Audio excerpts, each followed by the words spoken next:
Fact of the matter is that most pipelines lie, not because people are dishonest, but because leaders let hope sink in where proof should live.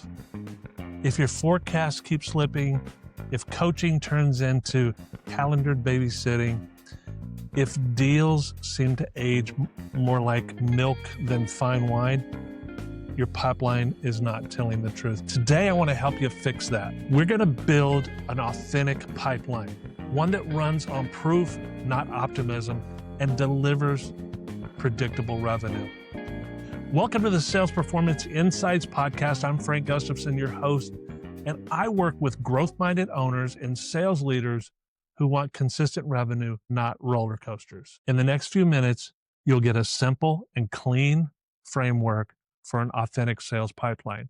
We're going to cover what belongs, what gets excluded, and what should be removed and when. We're going to define what must be learned in each stage and what proof is required to advance to the next stage.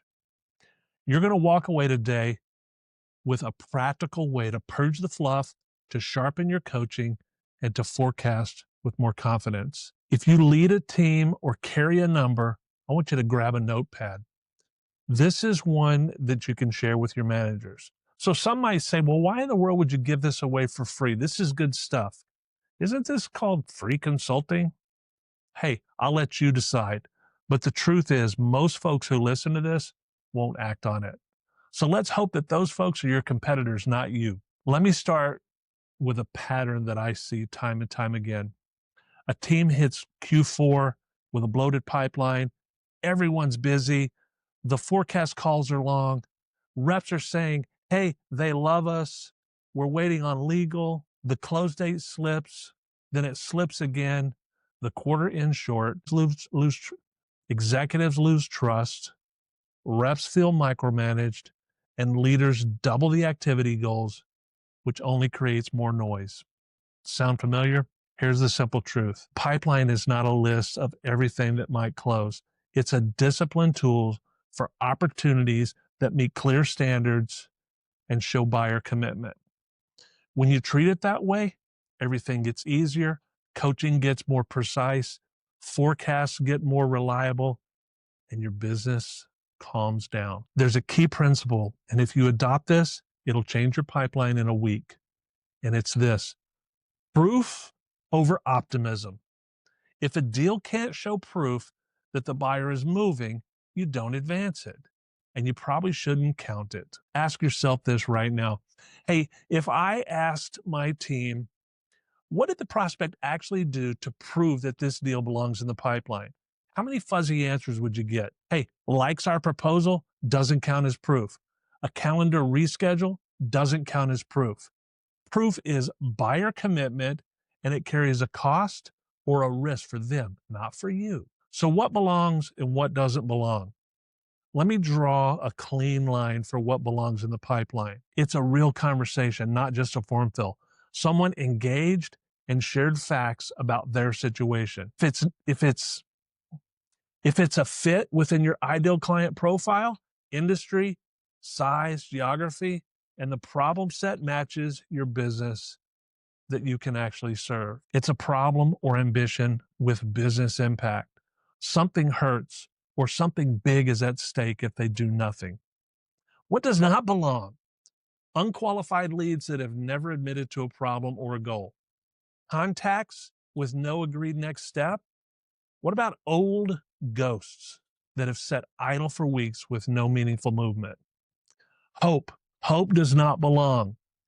If your best evidence is they like us, it's not a deal. It's just a conversation. What about what should be removed and when? Any deal without a scheduled mutual next step within the next 2 weeks, move it on. A deal where the pain is no longer relevant, move it. Any deal that chose a competitor or chose to do nothing, take it out today. A deal with a decision maker that you've never met or never confirmed, move it back to an earlier stage or move it out altogether. Look, this is deal hygiene. It's not punishment, it's health. Keep your deal map simple. Not 15 steps, 7 is plenty. and tie those stages to buyer commitments, not your internal activities. Here's what mine looks like. There's 7 steps here. 1 is initial conversation, followed by discovery, followed by qualification, followed by solution fit. 5 is decision process, followed by commitment. And 7 is close loss or close won. What I want to do here is I want to unpack each one of those stages, and I'm going to give you 3 handles for each stage. The first handle is what must be true to enter the stage. The second handle is what do we need to learn while we're here in this stage. And the final handle is what is the proof that is required to move it forward in the pipeline. Stage 1 is the initial conversation. To get into stage 1, you've spoken with a human who matches your ideal profile, and they've agreed to a conversation about their business. What do you need to learn here in stage 1? Well, is there any potential business impact here? And are they curious enough to continue the conversation? What proof do you need for advancement? A scheduled next step on both calendars. If they won't commit to that, don't advance it. The pipeline starts with commitment, even if that commitment is small at this point. Stage 2 is discovery. The entry for stage 2 is you have a second meeting set with the right persona in the room. What do you need to learn here? What's the problem? What's the goal? Is it real? And how does that show up in their world? You've got to figure out what's the cost of the problem, time, money, risk, and what's at stake if they wait. You've got to figure out what have they tried before and why did that not fix the problem? And the proof you need to move forward is the prospect admits the problem is worth solving in their own words. And they agree that exploring a solution is worth the time on the calendar with additional stakeholders. And now we move to the qualification stage, stage 3. The entry for this stage is they've admitted they've got a problem or a goal that creates real business impact. What do we need to learn? Well, first is budget reality. Do they have funding or the ability to find it? Next is authority. Who decides, who influences, and how do decisions get made in their organization? Next is timing. Is there a trigger event or some event that's driving action? How do we prove that it should advance to the next stage? Well, you can draw the decision map on a napkin. You know who, you know how, you know when, and you know why. And you heard the budget language that proves that there's money now or there's a path to getting it. So let's move to solution fit, stage 4. The entry here is you've got a prospect and you and the prospect agree that the problem is real, that the stakes are real, and that the decision path is clear. What do we need to learn here? Which parts of the solution matter most to them? In their words. What trade-offs are they willing to make? What alternatives are they considering, including an option to do nothing? The proof you need in this stage is that the buyer says, yes, this approach addresses our most important issues, and they agree on specific outcomes, success measures, and what the scope looks like. And you have alignment in writing, even if it's just a simple summary email that they confirm. We move to step 5 now, decision process. So the entry to decision process is the buyer believes that your solution fits, and now they must make a decision.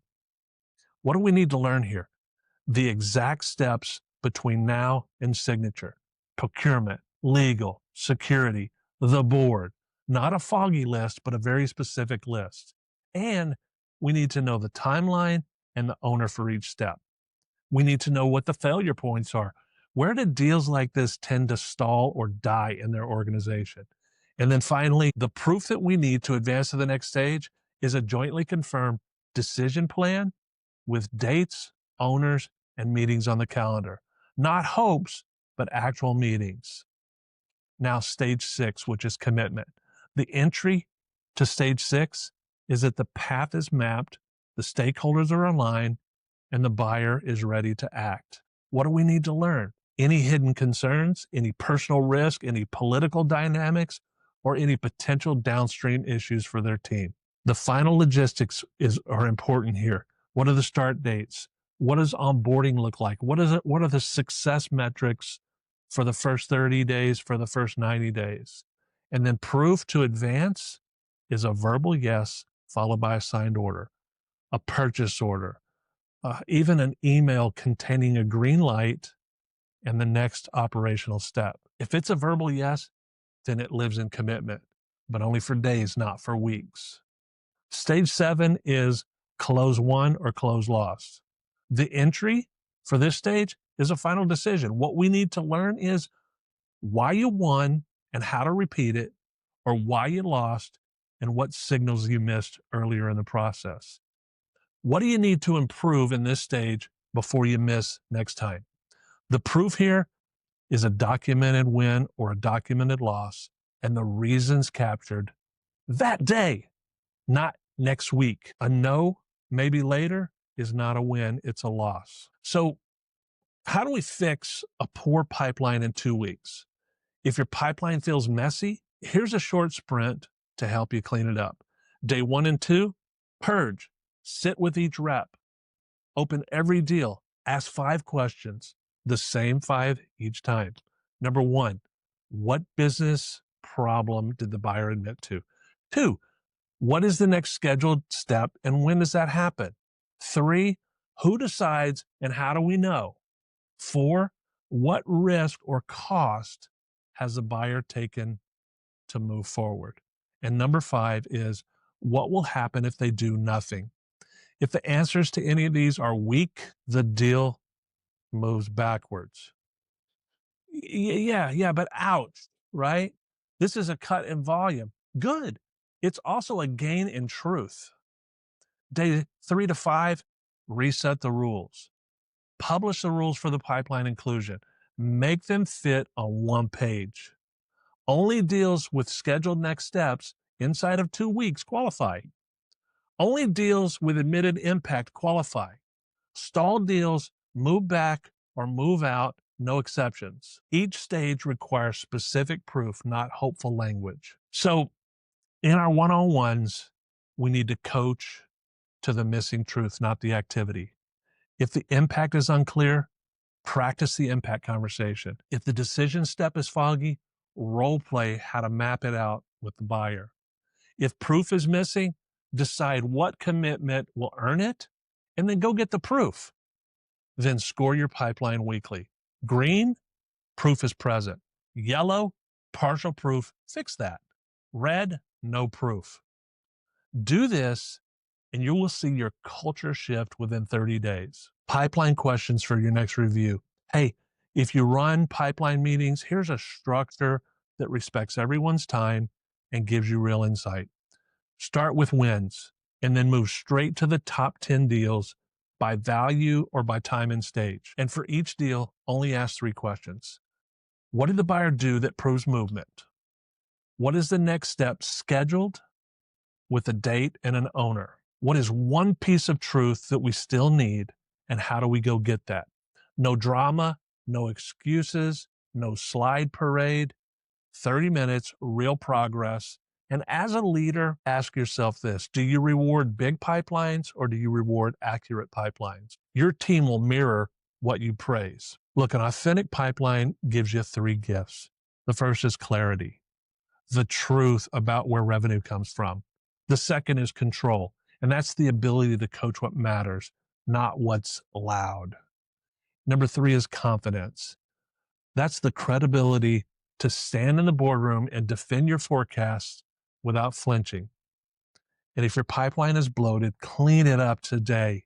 If your stages are activity-based, rebuild them around buyer commitments. And if your team sells with hope, teach them to sell with proof. Don't carry dead weight that holds your pipeline down. Hey, if today's episode helped you out at all, follow us. Share this with a leader who needs to clean their forecast. Leave us a quick review if you liked what you saw here. And if you want my 1-page pipeline integrity checklist or stage-by-stage proof map, send me a note and I'll get it out to you. Hey, again, I'm Frank Gustafson, and thanks for listening to the Sales Performance Insight podcast. Now go build a pipeline that you can trust and you can lead with confidence. And remember, No one ever got fired for improving sales performance.